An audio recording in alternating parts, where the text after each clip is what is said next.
다시 만나야 할 주님, 오늘 15번째 시간이고요. 오늘은 용서는 믿음의 시작입니다. 이런 제목으로 하나님 말씀 전하겠습니다. 사람은 대부분 마지막 시간이 다가오면 관계를 잘 정리하고 싶어 합니다. 오랫동안 소원한 관계도 회복하려고 하고, 죽기 전에 용서를 구하거나 또 하지 못했던 사랑한다는 말을 하고 싶어 합니다. 브로니 웨어라고 하는 사람이 죽음을 앞둔 환자들을 수년 동안 간호하면서 쓴 책이 있는데요. 내가 원하는 삶을 살았더라면, 이 책에 보면은 죽음을 앞둔 사람들이 남긴 후회 5가지를 이렇게 말합니다. 첫째는 다른 사람이 아닌 내가 원하는 삶을 살았더라면, 남들의 기대에 부응하기 위해서 진정한 나 자신으로 살지 못했다는 것을 후회한다고 합니다. 두 번째로는 내가 그렇게 열심히 일하지 않았더라면, 직장일에 너무 바빴다는 것을 후회한다고 합니다. 세 번째는 내 감정을 표현할 용기가 있었더라면, 진심을 표현할 용기를 내지 못했다는 것을 후회한다고 합니다.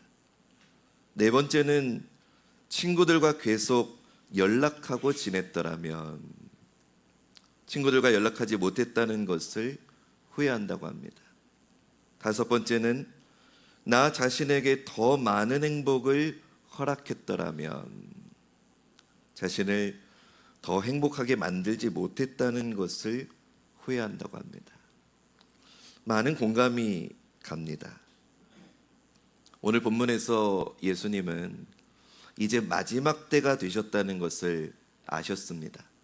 요한복음 13장 3절 말씀, 저녁 먹는 중 예수는 아버지께서 모든 것을 자기 손에 맡기신 것과 또 자기가 하나님께로부터 오셨다가 하나님께로 돌아가실 것을 아시고, 예수님은 이 마지막 시간을 어떻게 보내셨을까요? 보통 사람들처럼 이런 5가지 후회를 하시지는 않았을 겁니다. 예수님은 십자가에 달리시기 전에 제자들과 마지막 추억의 시간을 갖기로 하십니다. 저는 요한복음 13장부터 17장까지가 예수님이 돌아가시기 전 마지막으로 제자들에게 주신 선물과 같은 시간이었다라고 생각을 합니다. 이 시간에 예수님은 제자들에게 꼭 해주고 싶으셨던 일이 있으셨는데, 그 일이 바로 제자들의 발을 씻어주시는 일이었습니다. 유대인들의 신발은 발 모양의 나무 위에 이렇게 가죽끈을 연결해가지고, 오늘 우리식으로 따지면 슬리퍼나 샌들 같은 그런 신발인데요, 보통은 하인들이 주인의 발을 씻어주지요. 근데 예수님이 식사 도중에 갑자기 제자들의 발을 씻어주겠다고 하시니 모두가 당황했을 겁니다. 예수님이 식사 자리에서 일어나 겉옷을 벗고 수건을 가져다가 허리에 두르고 대야에 물을 떠서 제자들을 불러서 한 명씩 씻어 주십니다. 말씀을 보면 베드로가 가장 마지막 차례였던 것 같습니다. 제자들은 예수님의 의도를 모른 채 그냥 시키는 대로 의자에 앉아서 발을 씻어 주시는 걸 그대로 받았습니다. 무언가 심상치 않다는 걸 알았지만 어느 누구도 쉽게 말을 꺼내지는 못했습니다. 근데 베드로는 자기 차례가 되자 예수님께 물었습니다. 요한복음 13장 6절과 7절 말씀, 우리 앞에 화면 보시며 읽어볼까요? 시작.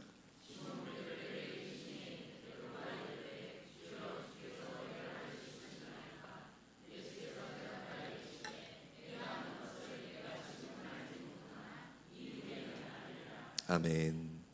주님이 왜 제 발을 씻으시려고 합니까? 이렇게 베드로가 물었고, 예수님이 답하십니다. 내가 하고 있는 일을 지금은 깨닫지 못할 거다. 그러나 나중에는 이해하게 될 거다라고 주님이 말씀하십니다. 8절 말씀. 베드로가 이르되 내 발을 절대로 씻지 못하시리이다. 그 다음은 여러분 읽어주시겠습니까? 시작.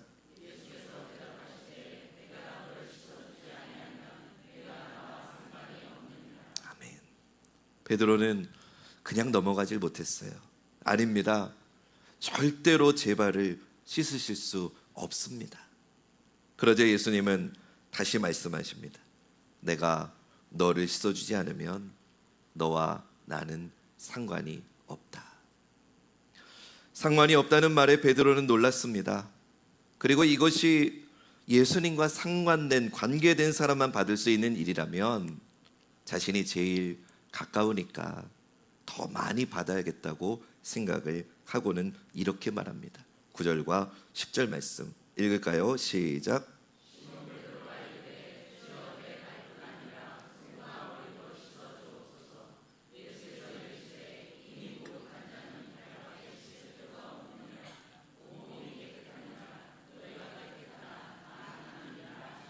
아멘. 베드로가 주님 그렇다면 제 발뿐 아니라 제 손과 제 머리도 씻어 주십시오 라고 말하자 주님이 답하십니다. 이미 목욕한 자는 발밖에는 씻을 필요가 없다.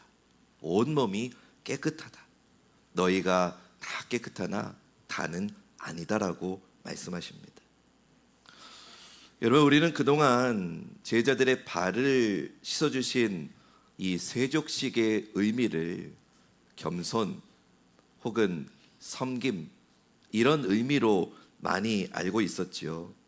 그런데 방금 읽은 말씀을 통해 보면 또 다른 주님의 뜻이 있다는 것을 깨달을 수 있습니다.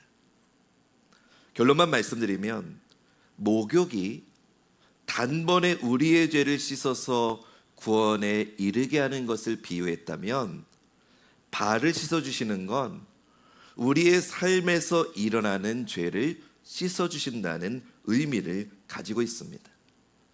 예수님이 제자들과 마지막 식사를 하면서 그들에게 해주신 일, 돌아가시기 전에 그들의 마음에 남겨두고 싶었던 일이 바로 여기에 있습니다.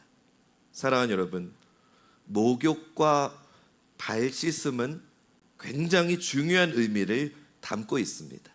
저는 오늘 여러분과 함께 목욕과 발 씻음 이 두 가지를 좀 나누어 보려고 합니다. 먼저 목욕에 대해서 좀 살펴보겠습니다. 지금 본문은요, 시간상으로 예수님이 아직 십자가에 달려서 돌아가시기 전이었습니다. 그러니까 시간적으로 대속의 사건이 일어나지 않은 상태인 거지요. 그런데 예수님은 제자들에게 이미 목욕한 자는 씻을 필요가 없다고 말씀해 주셨습니다. 즉 시간적으로는 십자가의 대속 사건이 일어나지 않았지만 예수님을 하나님의 아들이자 우리를 구원할 그리스도로 믿는 자들에게는 이미 대속의 사건이 일어나는 것과 같은 상태다라는 것을 말씀해 주신 겁니다. 이것이 왜 중요하냐? 우리 어린이들이 많이 하는 질문이 있습니다. 목사님, 아니면 엄마, 이수신 장군님은 지옥 갔나요? 아니요, 천국을 갔어요. 이런 생각 해본 적 있어요? 있어요? 있어요. 있어요. 지금 안 갔어요. 천국을 가게 좀 찾으니 많이 했죠. 그러니까 이런 질문은 이런 거죠. 예수님이 태어나기 전에 사람들은 다 지옥 가나요?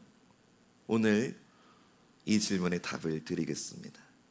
예수님이 오시기 전에 태어난 사람들도 하나님이 예수 그리스도를 통해 구원을 주신다는 것을 믿는 자들은 모두 구원의 은혜를 받는다는 겁니다. 히브리서 11장 24절부터 26절 말씀 보시죠. 믿음으로 모세는 장성하여 바로의 공주의 아들이라 칭함받기를 거절하고 도리어 하나님의 백성과 함께 고난받기를 잠시 죄악의 낙을 누리는 것보다 더 좋아하고 26절은 같이 읽을까요? 시작. 그리스도를 위하여 받은 수모를 애굽의 모든 보화보다 더 큰 재물로 여겼으니 이는 상 주심을 바라봄이라. 아멘. 모세는 예수님을 보지 못했지만 26절에 보니까 그가 그리스도를 위하여 고난을 받았다고 합니다. 하나님이 당신의 백성을 구원하실 것이라는 믿음을 그가 가졌기 때문이죠. 즉 모세는 자기의 삶에서 경험한 하나님의 은혜를 모두 예수 그리스도의 대속으로 믿었던 것입니다. 사랑하는 여러분, 예수 그리스도의 구원의 은혜는 십자가 사건 이후에 태어난 사람들에게만 적용되는 사건이 아닙니다. 하나님은 모든 사람이 구원받기를 원하시는 분이기에 어느 시대에나 모두 예수 그리스도를 말미암아 구원을 받는 것인 줄로 믿습니다. 구약에 나오는 노아든 아브라함이든 다윗이든 모세든 그들이 하나님의 구원의 은혜를 믿었다면 그것은 곧 하나님의 약속을 믿은 것이고, 그 약속은 말씀이 육신이 되어 오신 예수 그리스도가 그 하나님의 약속이시기 때문에 약속을 믿는, 하나님의 약속을 믿는 믿음이 곧 예수 그리스도를 믿는 것이라는 겁니다. 이 대속의 구원을 목욕이라고 주님이 말씀하셨다면 발 씻음은 우리가 매일의 삶 가운데 짓는 죄를 씻어주시는 거다라고 할 수 있습니다. 예수님은 십자가의 구속을 통해서 하나님의 백성들을 구원하는 일을 완성하셨지만 이 땅에서의 불완전한 삶을 계속 살아야 되고 또 계속해서 싸워 나가야 되는 제자들에게 마지막 선물을 주신 겁니다. 그들이 십자가 이후의 삶에서 혹시라도 범죄하였더라도 그날의 예수님이 자기들의 발을 씻어주심을 기억하게 하고 싶으셨던 겁니다. 그래서 아마도 제자들이 이후에 죄를 지을 때마다 혹은 하루를 마치고 기도할 때마다 예수님이 자신의 발을 씻어주셨던 일을 기억했을 겁니다. 더러워진 발을 주님 앞에 내밀게 되는 자신의 모습을 기억하면서 다시금 신앙의 결심을 다지고 주님을 만날 그날을 다시 소망했을 겁니다. 여러분, 이런 기억은 아무에게나 주어지는 게 아니지요. 주님과 특별한 관계를 가진 사람에게 주는 선물이라고 할 수 있습니다. 그래서 주님은 베드로에게 지금 이렇게 말씀하신 겁니다. 우리 8절 말씀 다시 한번 읽어보겠습니다. 시작. 베드로가 이르되 내 발을 절대로 씻지 못하시리이다. 예수께서 대답하시되 내가 너를 씻어주지 아니하면 내가 나와 상관이 없느니라. 아멘. 그렇습니다, 여러분. 예수님이 우리의 발을 씻어주시는 일, 우리가 매일 우리의 삶의 모습을 주님 앞에 내어놓고 발을 씻어달라고 하는 일이 있어야 주님과 우리 사이에 관계가 있다는 겁니다. 누군가 여러분에게 예수님하고 당신하고 무슨 관계인데? 라고 묻는다면 주님은 날마다 나의 발을 씻어주시는 분입니다 라고 말할 수 있는 것, 그것이 주님과 우리의 관계입니다. 만약에 발을 씻지 않는 자가 있다면, 예수 그리스도를 통해서 날마다 내 삶의 죄에 대한 씻음을 받지 못하는 자가 있다면 그는 어떤 사람이겠습니까? 말 그대로 그 사람은 예수님과 상관이 없습니다. 예수님이 발을 씻어주시지 않으면 그 사람은 하나님 앞에 서지 못합니다. 하나님의 자녀로 설 수 없습니다. 사랑하는 여러분, 우리가 날마다 하나님의 도우심을 구하고 날마다 하나님의 은혜를 구한다면 먼저 예수님과의 관계가, 나와 예수님의 관계가 어떠한지를 살펴보아야 됩니다. 그분 앞에 날마다 죄를 고백하고 주님 앞에 내 발을 내어드리면서 주님, 오늘도 저는 주님의 발 씻음이 필요합니다라고 고백할 때 우리는 주님과 관계 있는 자가 되는 거죠. 우리는 그럴 때 하나님 앞에 온전히 설 수 있다는 겁니다. 오늘 하나님의 은혜를 구하는 우리 모두가 예수 그리스도 앞에 우리의 발을 내어놓고 씻음 받으시기를 주님의 이름으로 축원합니다. 날마다 회개의 자리로 나오시기 바랍니다. 우리 주님은 기꺼이 우리의 발을 씻어주시고 우리를 깨끗하게 하셔서 하나님 앞에 온전히 서게 하실 줄로 믿습니다. 예수님이 제자들의 발을 씻어주신 후에 제자들에게 이렇게 말씀하셨습니다. 요한복음 13장 14절과 15절 말씀, 우리 말씀도 아주 중요한 말씀인데 읽어보겠습니다. 시작. 내가 주와 또는 선생이 되어 너희 발을 씻었으니 너희도 서로 발을 씻어주는 것이 옳으니라. 내가 너희에게 행한 것 같이 너희도 행하게 하려 하여 본을 보였노라. 아멘. 이 말씀을 보면 주님이 우리의 발을 씻어주신 이유가 나옵니다. 그 이유는 우리도 서로의 발을 씻어주게 하기 위함이다라고 말씀합니다. 이 말은 곧 주님이 날마다 우리의 죄를 용서하시는 것처럼 우리도 서로 용서하라는 겁니다. 주님이 날마다 우리의 죄를 사해 주시는 것을 따라서 우리도 서로의 죄를 용서해야 한다는 겁니다.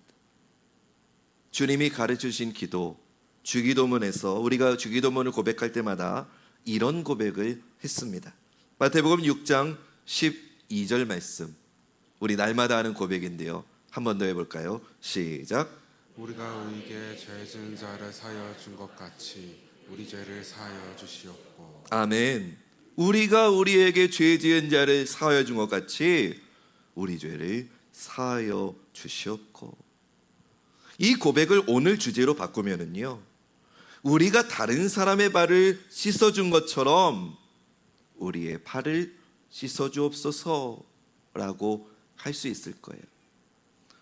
어쩌면 우리는요, 순서적으로 주님께 내 발을 내밀기 전에 다른 사람의 발을 먼저 씻어주어야 되는지도 모릅니다. 마태복음 5장 23절 24절에서 주님이 이런 말씀하셨습니다. 그러므로 예물을 제단에 드리려다가 거기서 내 형제에게 원망 들을 만한 일이 있는 것이 생각나거든 예물을 제단 앞에 두고 먼저 가서 형제와 화목하고 그 후에 와서 예물을 드리라. 이 말씀을 오늘 주제로 바꾸면 형제의 발을 씻어주지 않은 일이 기억이 나거든 먼저 가서 형제의 발을 씻어주고 그리고 다시 와서 너 나에게 발을 씻어달라고 해라, 이렇게 말할 수 있을 겁니다. 사랑하는 여러분, 내가 먼저 용서하는 일이 있어야 예수님께 나아갈 수 있습니다. 아니, 예수님께 나아가는 자는 언제나 내가 먼저 씻어줘야 될 사람이 떠오르게 되어 있습니다. 하지만 한 가지 기억해야 될 게 있어요. 이런 용서가 결코 숙제가 아니라는 거예요. 의무감으로 해서 되는 게 아니라는 거예요. 내가 주님께 가기 위해서 하기 싫은데 억지로 해야 되는 그런 건 아니라는 거예요. 더러운데, 만지고 싶지 않은데 대충 물 뿌리고 대충 수건으로 닦아주고 그렇게 하는 가식적인 봉사가 되어서는 안 된다는 거예요. 예수님이 우리의 발을 씻기시면서 내가 너희와 관계가 있다라고 말씀하신 것처럼 우리는요, 다른 사람의 발을 씻어줄 때 우리는 그 사람과 관계가 있는 사람이 되는 겁니다. 우리가 누군가를 용서할 때 나와 그 사람은 진정한 관계를 맺게 되는 겁니다. 진정한 용서가 없는 사람은요, 나하고 상관없는 사람입니다. 용서가 있는 사람이야말로 진정 나하고 관계가 있는 사람입니다. 서로가 서로에게 의미가 있는 사이가 되는 겁니다. 그래서 용서는 한 번에 끝나는 일이 아닙니다.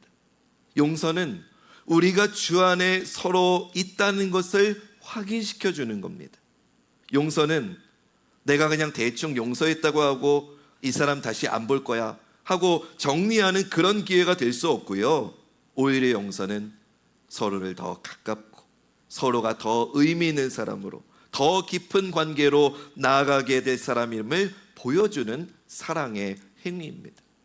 그래서 여러분, 용서가 어려운 겁니다. 그냥 한번 꾹 참고 몰라 됐어 그냥 한번 씻어주고 말아 그러고 돌아서서 다시 보려고 하지 않는다면 그건 용서가 아닙니다. 우리는 그 사람과 내가 다시 관계가 형성되고 나에게 의미 있는 사람, 나하고 상관 있는 사람이 되고자 하는 것이 용서라는 것을 깨달아야 됩니다. 그러면 어떻게 용서할 수 있을까? 주님이 알려주셨습니다. 우리 요한복음 13장 14절 15절 말씀, 우리 다시 한번 우리 마지막으로 이 말씀 한 번 더 읽어볼까요? 시작. 내가 주와 또는 선생이 되어 너희 발을 씻었으니 너희도 서로 발을 씻어주는 것이 옳으니라. 내가 너희에게 행한 것 같이 너희도 행하게 하려 하여 본을 보였노라. 아멘. 사랑하는 여러분, 예수님을 통해 구원받은 우리는요, 사실 용서는 선택사항이 아니고 우리에게는 필수입니다. 거부할 수 없습니다.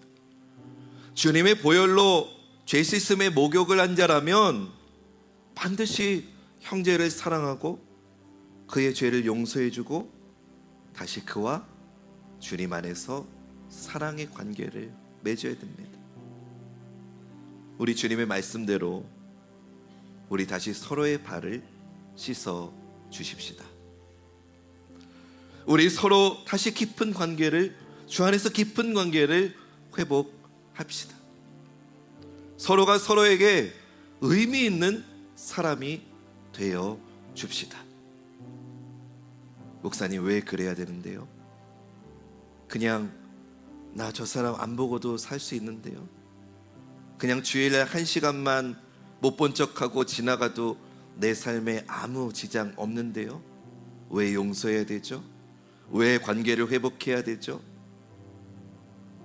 그 이유는요, 주님이 먼저 나를 용서해 주셨기 때문에, 주님이 날 먼저 사랑해 주셨기 때문입니다. 주님이 날 위해 십자가에서 죽어 주셨기 때문입니다. 주님이 날 위해 부활하셔서 새 생명을 주셨기 때문입니다. 그래서 사랑하는 여러분, 용서는 믿음의 시작입니다. 내가 누군가를 용서하지 않고 하나님 믿을 수 있다는 것은 말이 되지 않습니다. 용서는 믿음의 시작입니다. 내 기준으로 용서할 수 없다 할지라도 주님을 생각하십시오. 주님이 날 위해 죽으셨는데, 주님이 날 위해 다시 사셨는데, 주님이 나를, 이런 허물 많은 나를 끝까지 사랑하셨는데, 그렇다면 이제 나도 주님을 사랑하기, 주님을 위해 나도 죽기 위해, 주님을 위해 나도 다시 살기 위해 형제를 사랑하겠습니다. 용서하겠습니다. 이 믿음으로 나아가는 우리 사랑하는 관악중학교의 모든 성도님들 되시기를 주님의 이름으로 축원합니다.